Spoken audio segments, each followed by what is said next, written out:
مجھے بڑی حیرت ہے، میں نے اس کا کئی جگہ اظہار بھی کیا، مجھے سمجھ نہیں آتی یہ مسئلہ کیا ہے۔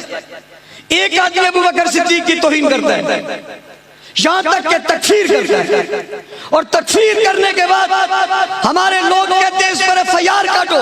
ہم قانون مانتے ہیں، ہم قانون کو فالو کر رہے ہیں، ہم کہتے ہیں اس پر FIR کاٹو۔ ہمیں کہہ جاتے ہیں مولانا صاحب رہنے دو، کوئی بات نہیں، ہو گیا۔ بھئی کیوں ہو گیا؟ یہ توہین کی ہے، اس سے دہشت گردی جنم لے سکتی ہے، اسے گرفتار کرو، FIR کاٹو، نہیں کاٹتے، احتجاج کرنا پڑتا ہے، دھرنا دینا پڑتا ہے، تھانے کے سامنے بیٹھنا پڑتا ہے، بڑی مشکلوں سے جا کر ایک FIR کرتی ہے، وہ بھی بہت کمزور۔ کل بھی ایک واقعہ ایسے ہوا، کراچی میں گستاخی ہوئی، ہمارے ذمہ داران وہ گستاخی لے کر گئے، قانون کو فالو کرنا ہے، اس کے گھر تو نہیں گئے، ڈنڈا تو نہیں مارا، گولی تو نہیں چلائی، ہنگامہ تو کھڑا نہیں کیا، کیا کیا؟ تھانے گئے، قانون کا دروازہ کھٹکھٹایا اور کہا یہ گستاخی ہوئی ہے، ریکارڈ موجود ہے۔ اور اس ظالم بدبخت لعنتی نے اتنی بری گستاخی کی ہے جو لفظ میں آپ بتا نہیں سکتے۔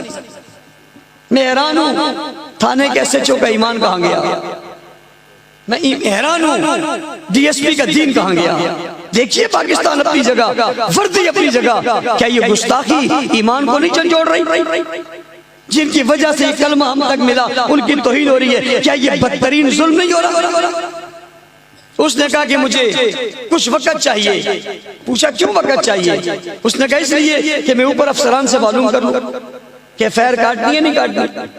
اس نے معلوم کیا اور واپسی میں آ کر کہا کہ FIR تو کٹ جائے گی، لیکن جو شکیں آپ بتا رہے دفعات وہ نہیں لگیں گی۔ کیوں؟ کوئی رشتہ دار ہے تمہارا؟ اس نے کوئی اچھا کام کیا ہے؟ اس پر تو آپ ہم سے زیادہ سخت دفعات خود لگاؤ، اس لیے کہ یہ دہشت گردی جنم لے رہا ہے، اس نے پورا من فضا کو خراب کرنے کی کوشش کی ہے۔ ایک دفعہ توہین صحابہ کی، ایک دفعہ توہین رسالت کی، ایک دفعہ نقص عمل کی، اور ایک دفعہ دہشت گردی کی۔ پاکستان کی آئین کے خلاف ہے، پاکستان کی آئین کی توہین ہوئی ہے کہ اس ملک میں مقدسات کی توہین نہیں ہوگی، پھر اس نے توہین کی ہے۔ بیانی ہے پاکستان کی توہین ہوئی ہے، یہ کیوں ہوئی ہے؟ نہیں جی ایسا نہیں ہوگا، ہم دھرنا دے دیں گے، کہتے ہیں وہ آپ کی مرضی، ہماری مجبوری ہے۔ ہمارے یہاں کوئی جلسہ ہو جائے، وہاں پہ کچھ نعرے لگ جائیں، نعرے عمل میں نہ رد عمل میں لگیں۔ اس گستاخی کے رد عمل میں جب نعرے لگتے ہیں پھر ہمیں کال آ جاتی ہے مولانا صاحب کیا کر رہے ہو؟ میں نے کہا کیا ہوا؟ کہتے بڑی سخت بات آپ نے کر دی۔ میں نے کہا میں نے نہیں کی، میں نے رد عمل دیا ہے، میں نے رد عمل دیا اور اس پر کوئی درخواست نہیں دیتا، اس پر کوئی دھرنا نہیں دیتا، اس کے باوجود تھانہ خود FIR درج کرتا ہے۔ میں نے کہا کیوں درج کی؟ کہتا وائلیشن ہوا۔ میں نے کہا ہوا کہاں ہے؟ کہتے تقریر بڑی سختی۔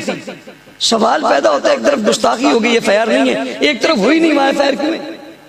ایک طرف دھرنے وہاں نہیں ہے، ایک طرف کسی نے کہا ہی نہیں وہاں کیوں ہے؟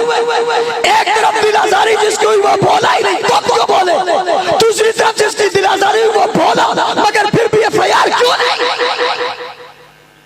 پڑھے لکھے لوگوں، ارباب ریاست آپ تو سمجھتے ہو نا، افسروں آپ تو سمجھتے ہو نا، انٹیلیجنس کے لوگوں آپ تو سمجھتے ہو نا یہ کیا ہو رہا ہے، یہ کیا وجہ ہے، یہ کیا مسئلہ ہے، یہ دو انداز کیوں ہیں؟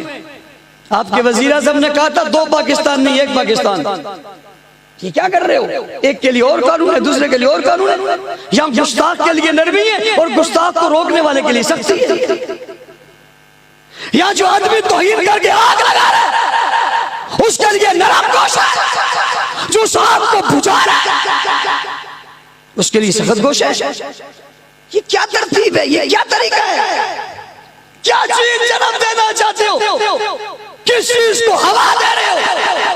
حق نواز سے لے کر علامہ الدینوی تک ہر ایک نے پاکستان کے بیانیے کی حمایت کی۔ یہاں دہشت گردی اور فرقہ واریت کے خاتمے کی بات کی ہے،